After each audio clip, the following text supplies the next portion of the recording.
À la une cette semaine, près d'un an après le séisme qui a frappé la région d'El Haouz, les efforts de reconstruction se poursuivent. Le chef du gouvernement Aziz Akhnouch a fait le point cette semaine sur l'avancement du plan de réhabilitation. À ce jour, 49 632 logements sinistrés sont en cours de reconstruction, tandis que 46 352 bâtiments ont déjà été dégagés. Au total, 57 805 familles ont reçu un premier versement de 20 000 dirhams pour un montant global de 1,2 milliard de dirhams. 97% des familles touchées par cette catastrophe ont d'ailleurs pu bénéficier de cette aide. En parallèle, 20 763 familles ont déjà perçu un second versement, 8 813 un troisième et 939 familles ont reçu la quatrième et dernière tranche. Et concernant les aides mensuelles d'urgence, 63 862 familles ont touché une somme de 2 500 dirhams par mois, soit 11 mensualités versées jusqu'à présent pour un montant total de 1,6 milliard de dirhams. Par ailleurs, 111 établissements scolaires sont désormais prêts à accueillir les élèves, tandis que 42 centres de santé ont été mis à niveau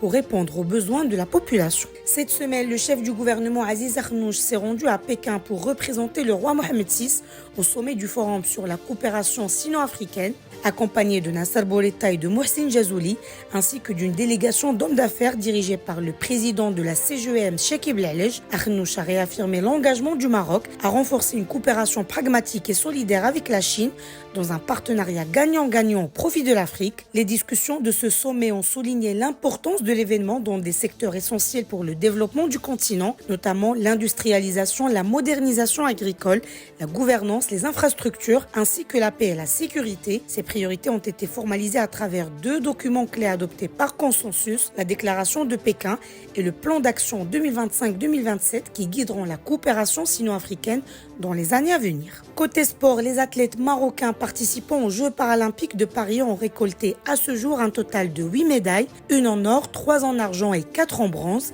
La médaille d'or a été remportée par Monsef Bouja dans l'épreuve du 400 mètres T12. Les médailles d'argent sont allées à Yousra Karim au lancer de disque F41, Fatem Zahra Idrissi sur le 1500 mètres T13 et Abdelillah a gagné au lancer de poids F53. Du côté des médailles de bronze, Saïda Amoudi s'est illustrée au lancer de poids F34, Ayman El Haddaoui dans l'épreuve du 100 mètres, tandis qu'en para-taekwondo, Ayoub Adouiche et Raja Akrmesh ont également décroché une place sur le podium. Et pour finir, le président français Emmanuel Macron a nommé Michel Barnier, ancien ministre et commissaire européen, comme Premier ministre, 60 jours après des législatives ayant laissé la France sans majorité à l'Assemblée nationale. À 73 ans, Barnier devient donc le plus vieux Premier ministre de la Ve République, succédant à Gabriel Attal, 35 ans, qui était le plus jeune. Sa mission principale sera de former un gouvernement capable de résister à une censure parlementaire pour tenter de sortir la France de la plus grave crise politique des 50 dernières années. Plus d'informations sur lebrief.ma.